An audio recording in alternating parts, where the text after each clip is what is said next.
வணக்கம். முதன்மை செய்திகள் 50க்கு வரவேற்கிறோம். பல்வேறு செய்திகளை அடுத்தடுத்து பார்க்கலாம். தமிழகத்தின் பெரும்பாலான மாவட்டங்களில் பலத்த காற்றுடன் கனமழை பெய்தது. மதுரை யானைக்கல் தரைப்பாலம் இணைப்புச் சாலையில் தேங்கிய மழை நீரால் வாகன ஓட்டிகள் அவதியடைந்தனர். தென்மேற்கு பருவமழை முன்னேற்பாடுகள் குறித்து முதல்வர் ஸ்டாலின் இன்று ஆலோசனை செய்கிறார். தென்மேற்கு பருவமழை அரபிக்கடல் பகுதியில் தொடங்கியுள்ள நிலையில் கன்னியாகுமரி, நெல்லை உள்ளிட்ட தென் மாவட்டங்களில் எந்த அளவுக்கு மழைப்பொழிவு இருக்கும், எடுக்கப்பட வேண்டிய முன்னெச்சரிக்கை நடவடிக்கைகள் என்னென்ன என்பது குறித்து முதல்வர் ஆலோசனை செய்வார் என கூறப்படுகிறது. அனைத்துக் கட்சி எம்பிக்கள் குழுக்களோடு வெளியுறவுச் செயலர் விக்ரம் மிஸ்ரி ஆலோசனை நடத்துகிறார். பயங்கரவாதத்துக்கு எதிரான இந்திய நிலைப்பாட்டை உலக நாடுகளுக்கு எடுத்துரைக்க மத்திய அரசு 7 குழுக்களை அமைத்துள்ளது. அக்குழுவினருக்கு வரும் 21, 23 ஆகிய தேதிகளில் ஆபரேஷன் சிந்தூர் நடவடிக்கைகளை பற்றியும் பயங்கரவாதத்துக்கு எதிரான இந்திய நிலைப்பாடு பற்றியும் விளக்கமளிக்க உள்ளார் விக்ரம் மிஸ்ரி. இந்தியா பாகிஸ்தான் இடையே தாக்குதல் நிறுத்தம் தொடரும் என ராணுவ அதிகாரிகள் தெரிவித்துள்ளனர். ராணுவ நடவடிக்கைகளுக்கான இயக்குநர் ஜெனரல் பேச்சுவார்த்தையின் போது முடிவு செய்யப்பட்ட தாக்குதல் நிறுத்தத்திற்கு காலாவதி தேதி எதுவும் இல்லை என்று கூறினார். இரு நாடுகளுக்கிடையே தாக்குதல் நிறுத்தம் நேற்றோடு முடிவதாக தகவல் வெளியான நிலையில் ராணுவ அதிகாரிகள் விளக்கம் கொடுத்துள்ளனர். தமிழ்நாட்டில் ஜூலை மாதம் முதல் மின் கட்டணத்தை உயர்த்த மின் வாரியம் பரிசீலிப்பதாக தகவல் வெளியாகியுள்ளது.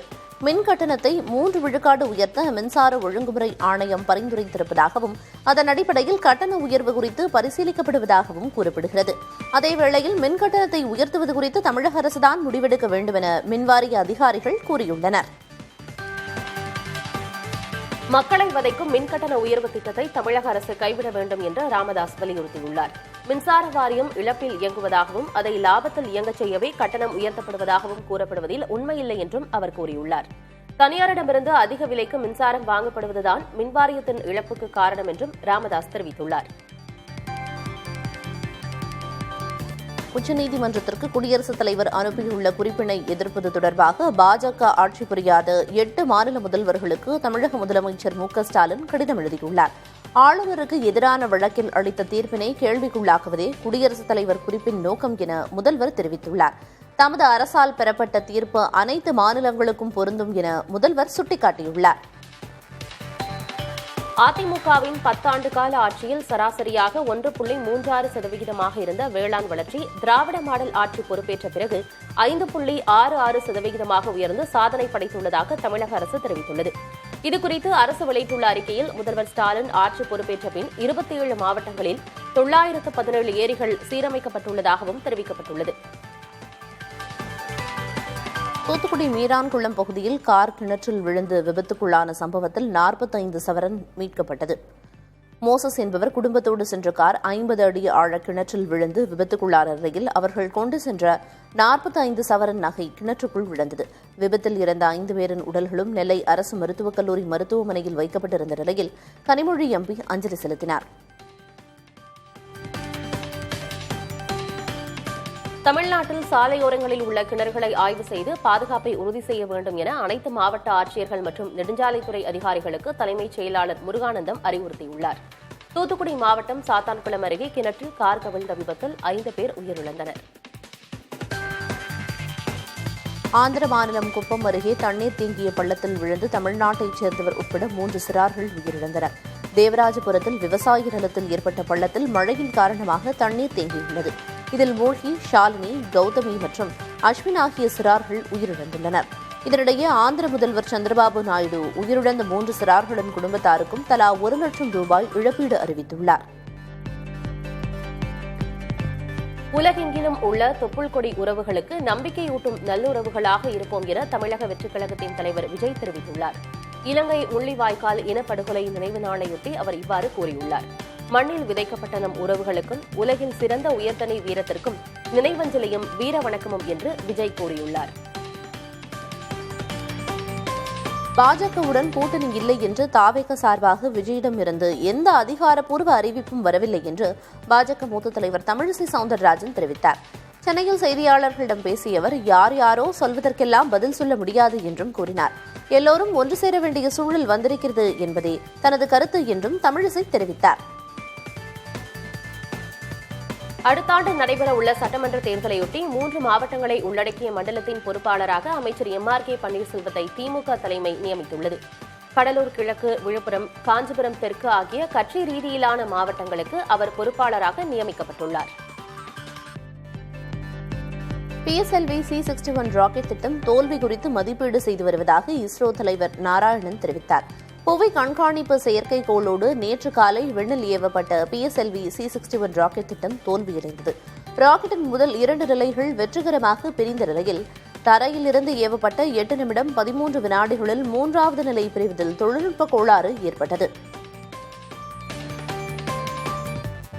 தெலுங்கானா மாநிலம் ஹைதராபாத்தில் அடுக்குமாடி குடியிருப்பில் ஏற்பட்ட பயங்கர தீ விபத்தில் 8 சிறார்கள் உட்பட 17 பேர் உயிரிழந்தனர். தீ விபத்துக்கு மின்கசிவு காரணமாக இருக்கலாம் என சந்தேகிக்கப்படுகிறது. உயிரிழந்தவர்களின் குடும்பத்தினருக்கு குடியரசுத் தலைவர் திரௌபதி முர்மு, பிரதமர் மோடி, முதல்வர்கள் ரேவந்த் ரெட்டி, சந்திரபாபு நாயுடு உள்ளிட்டோர் இரங்கல் தெரிவித்துள்ளனர். காசாவின் வடக்கு பகுதியில் செயல்பட்டு வந்த கடைசி மருத்துவமனையும் இஸ்ரேல் ராணுவ கட்டுப்பாட்டுக்குள் வந்துள்ளதால் அங்கும் மருத்துவ சேவைகள் அனைத்தும் நிறுத்தப்படுவதாக காசா சுகாதார அமைச்சகம் தெரிவித்துள்ளது. இஸ்ரேலில் கடந்த 2023ஆம் ஆண்டு ஊடுருவி ஹமாஸ் படையினர் தாக்குதல் நடத்தினர். இதையடுத்து இஸ்ரேல் ராணுவம் காசாவில் தாக்குதல்களை தொடர்ந்து வருகிறது. அமெரிக்க முன்னாள் அதிபர் ஜோ பைடனுக்கு புற்றுநோய் பாதிப்பு இருப்பது மருத்துவ பரிசோதனை மூலம் தெரியவந்துள்ளது. இது தொடர்பாக அவரது அலுவலகம் வெளியிட்டுள்ள அறிக்கையில் ஜோ பைடனுக்கு புரோஸ்டேட் புற்றுநோய் இருப்பதாகவும் மருத்துவக் குழுவோடு கலந்து ஆலோசித்து பொருத்தமான சிகிச்சை முறைகளை ஆராய்ந்து வருவதாகவும் தெரிவிக்கப்பட்டுள்ளது. தக்லைஃப் படத்திற்கு பிறகு இயக்குநர் மணிரத்னம் பிரபல தெலுங்கு நடிகர் நவீன் பொலிஷெட்டியை கதாநாயகனாக வைத்து காதல் கதை ஒன்றை இயக்க இருப்பதாக கூறப்படுகிறது. நவீன காதல் கதையாக உருவாகும் இப்படத்தை தமிழ் மற்றும் தெலுங்கில் தயாரிக்க மணிரத்னம் முடிவு செய்துள்ளதாகவும் நாயகியாக நடிக்க சாய் பல்லவியிடம் பேச்சுவார்த்தை நடப்பதாகவும் தகவல்கள் வெளியாகியுள்ளன. தென்னிந்திய திரையுலக ரசிகர்களின் கனவு கண்ணியாக வளர்ந்து வரும் கயாடு லோகர் தனது சம்பளத்தை உயர்த்தியிருப்பதாக தகவல்கள் வெளியாகியுள்ளன. டிராகன் படத்தின் மூலம் ரசிகர்கள் மத்தியில் மாயாஜாலத்தை நடத்தியவர் கயாடு லோகர். படம் ஹிட்டானதால் அவரை தேடி புதிய படங்கள் வரிசை கட்டி நிற்கின்றன. இதனால் தனது சம்பளத்தை கணிசமாக உயர்த்தியுள்ளதாக கூறப்படுகிறது. வங்கதேசத்திலிருந்து சில பொருட்களை தரை வழியாக இறக்குமதி செய்ய இந்தியா விதித்துள்ள தடை தங்களுக்கு உதவும் என திருப்பூர் தொழிலதிபர்கள் தெரிவித்துள்ளனர். வங்கதேசத்திலிருந்து ஆயத்த ஆடைகள், பதப்படுத்தப்பட்ட உணவுகள், பிளாஸ்டிக் பொருட்கள் உள்ளிட்டவற்றை கொல்கத்தா உள்ளிட்ட 2 துறைமுகங்கள் வழியாக மட்டுமே வாங்க வேண்டும் என்றும் மத்திய அரசு உத்தரவிட்டுள்ளது. நெதர்லாந்து, டென்மார்க், ஜெர்மனி ஆகிய நாடுகளுக்கு வெளியுறவுத்துறை அமைச்சர் ஜெய்சங்கர் இன்று சுற்றுப்பயணம் மேற்கொள்ள உள்ளார். டெல்லியிலிருந்து விமானம் மூலம் ஐரோப்பா செல்லும் அவர் 3 நாட்டு தலைவர்களுடன் சர்வதேச விவகாரங்கள் குறித்து முக்கிய பேச்சுவார்த்தை நடத்த உள்ளார். வரும் 24ஆம் தேதி அமைச்சர் ஜெய்சங்கர் நாடு திரும்புவார் என்று வெளியுறவு அமைச்சக வட்டாரங்கள் தெரிவித்தன. பாகிஸ்தான் செல்ல வேண்டுமா அல்லது நரகத்திற்கு செல்ல வேண்டுமா என தனக்கு 2 வாய்ப்புகள் தரப்பட்டால் நரகத்தையே தேர்ந்தெடுப்பேன் என பிரபல கவிஞர் ஜாவேத் அக்தர் கூறியுள்ளார். டெல்லியில் நிகழ்ச்சி ஒன்றில் பேசிய ஜாவேத் அக்தர் மத ரீதியாகவும் தேச ரீதியாகவும் தாம் தினசரி விமர்சனங்களை சந்திப்பதாக தெரிவித்துள்ளார். 2 நாட்டவர்களும் சமூக ஊடகங்களில் வசைபாடுவதாகவும் அவர் வேதனை தெரிவித்தார். துருக்கி, அஜர்பைஜான் நாடுகளில் சினிமா படப்பிடிப்புகளை மேற்கொள்ள வேண்டாம் என இந்திய திரைப்பட அமைப்பு வலியுறுத்தியுள்ளது. பஹல்காமில் பயங்கரவாதிகள் தாக்குதல் நடத்தியதற்கு பதிலடியாக பாகிஸ்தான் மீது ஆபரேஷன் சிந்தூர் நடவடிக்கையை இந்தியா மேற்கொண்டது. அப்போது பாகிஸ்தானுக்கு துருக்கி, அஜர்பைஜான் நாடுகள் ஆதரவு தெரிவித்தன. இந்நிலையில் இந்திய படப்பிடிப்புகளை இவ்விரு நாடுகளில் மேற்கொள்ள வேண்டாம் என அனைத்து இந்திய திரைப்பட தொழிலாளர் சங்கம் கேட்டுக் கொண்டுள்ளது. மேலும் 2 நாடுகளைச் சேர்ந்தவர்கள் இந்திய சினிமாவில் பணிபுரிந்தால் அவர்களது விசாக்களை ரத்து செய்யவும் அறிவுறுத்தப்பட்டுள்ளது. துருக்கியிலிருந்து கொள்முதல் செய்யப்படும் ஆப்பிள்களை மக்களும் விரும்புவதில்லை என பழ வியாபாரிகள் கூறுகின்றனர். பாகிஸ்தானுக்கு ஆதரவு தெரிவித்ததால் துருக்கி ஆப்பிள்களை புறக்கணிக்க வியாபாரிகள் முடிவு செய்த நிலையில் தற்போது மக்களும் விரும்பி வாங்குவதில்லை என குறிப்பிட்டுள்ளனர். காஷ்மீர், வாஷிங்டன் மற்றும் நியூசிலாந்து ஆப்பிள்களை மட்டுமே விற்பனை செய்வதாகவும் வியாபாரிகள் தெரிவித்துள்ளனர். கொடைக்கானலில் 62வது மலர் கண்காட்சி வரும் 24ஆம் தேதி தொடங்க உள்ளது. பிரையன் பூங்காவில் தொடங்கும் இந்த கண்காட்சி 9 நாட்கள் நடைபெறவுள்ளது. இதனையொட்டி பிரையன் பூங்காவில் ஆய்வு செய்த திண்டுக்கல் ஆட்சியர் மலர் கண்காட்சி துவங்கும் நாள் அன்றே கோடை விழாவும் தொடங்கவிருப்பதாக தெரிவித்தார். கலை நிகழ்ச்சிகள், படகு போட்டி, நாய்கள் கண்காட்சி உள்ளிட்டவை நடைபெறவுள்ளன. நாடாளுமன்றத்தில் சிறந்த பங்களிப்புக்காக 17 எம்பிக்களுக்கு சன்சத் ரத்னா விருது அறிவிக்கப்பட்டுள்ளது.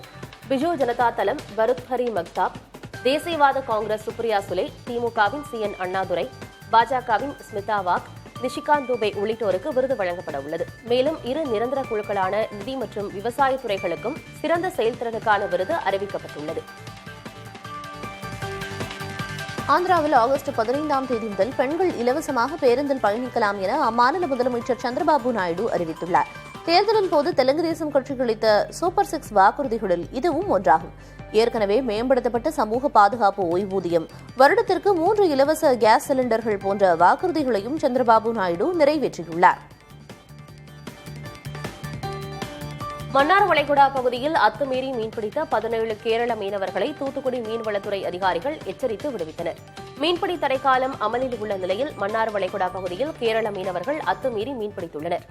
இதனையடுத்து அவர்களை பிடித்த மீன்வளத்துறையினர் படகை பறிமுதல் செய்துவிட்டு 17 பேரையும் எச்சரித்து அனுப்பி வைத்தனர். பள்ளிகளில் சர்க்கரை கட்டுப்பாட்டு குழுக்களை அமைக்க CBSE உத்தரவிட்டுள்ளது. இந்த குழுக்கள் தினசரி ஒருவர் எடுத்துக்கொள்ள வேண்டிய சர்க்கரை அளவு உள்ளிட்டவை குறித்து விழிப்புணர்வை ஏற்படுத்தும். சிறார்களிடையே டைப் 2 நீரிழிவு நோய் அதிகரித்து வருவது குறித்து கவலை தெரிவித்த தேசிய குழந்தைகள் உரிமை பாதுகாப்பு ஆணையம் அதனை தடுக்க சில பரிந்துரைகளை செய்திருந்தது. கோவா மாநிலம் இனி போகங்களுக்கான பூமியாக இருக்காது என்றும் அது யோக பூமியாக இருக்கும் என்றும் அம்மாநில முதல்வர் பிரமோத் சாவந்த் தெரிவித்துள்ளார். பனாஜியில் ஆன்மீக நிகழ்ச்சியில் பேசிய அவர், கோவா என்றாலே போகங்களுக்கான பூமி என்ற கருத்து இருப்பதாகவும் அது தவறு என்றும் தெரிவித்தார். கோவா உண்மையில் யோக பூமி என்றும் பசுக்களின் பூமி என்றும் பிரமோத் சாவந்த் தெரிவித்தார். புதிய போப்பாக பதவியேற்றுக் கொண்ட 14ஆம் லியோவிற்கு போப்பின் அதிகாரத்தை குறிக்கும் வகையில் மீனவரின் மோதிரம் அணிவிக்கப்பட்டது.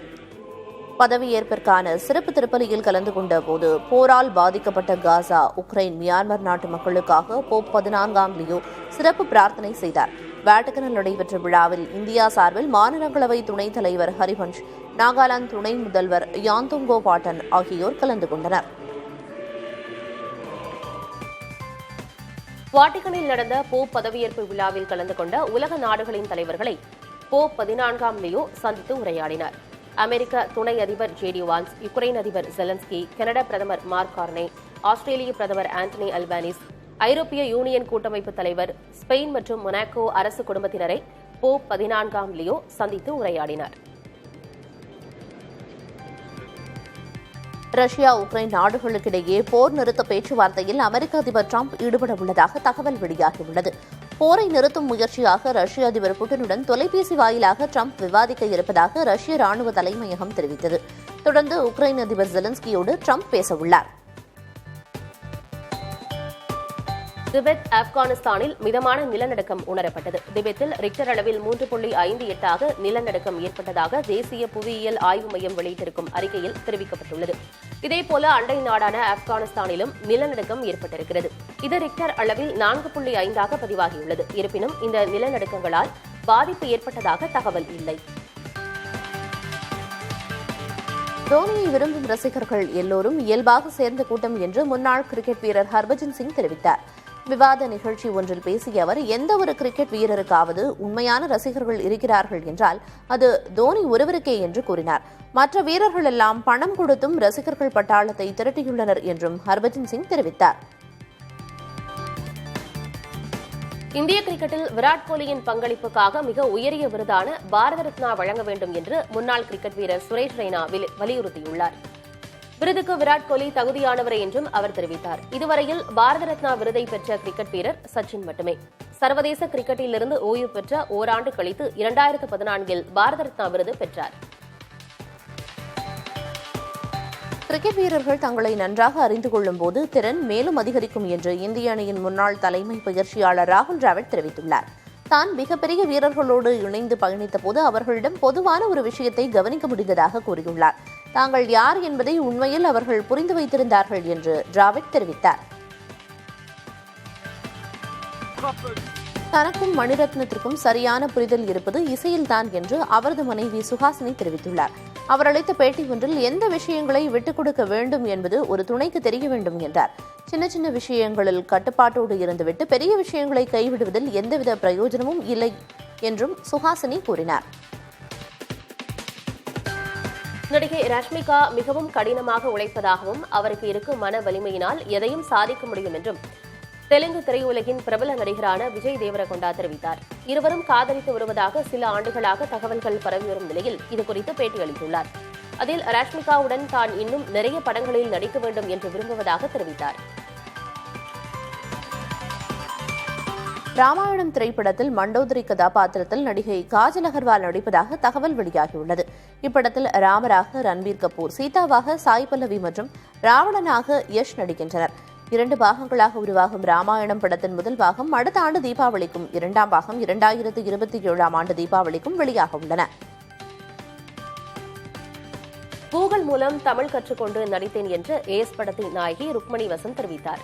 கன்னட திரையுலகில் பிரபலமானவரான அவர் விஜய் சேதுபதி நடிக்கும் ஏஎஸ் படத்தின் கதாநாயகி ஆவார். ட்ரெய்லர் வெளியீட்டு விழாவில் பேசிய ருக்மணி, கூகுள் மூலம் தமிழ் கற்றுக்கொண்டதால் தான் உங்களோடு இப்படி தமிழில் பேச முடிகிறது என்று கூறினார். திரைப்படத்தின் வெற்றிக்காக மண்சோறு சாப்பிடுவது போன்ற செயல்களில் ஈடுபடக்கூடாது எனவும் இனி அவ்வாறு ரசிகர்கள் செய்ய மாட்டார்கள் என கருதுவதாகவும் நடிகர் சூரி தெரிவித்துள்ளார். மதுரை சிக்கந்தர் சாவடியில் மாமன் திரைப்படம் வெளியான திரையரங்கில் சூரியும் ஐஸ்வர்யா லட்சுமியும் ரசிகர்களை சந்தித்தனர். செய்திகளை தொடர்ந்து பார்க்கலாம், இடைவேளைக்கு பிறகு.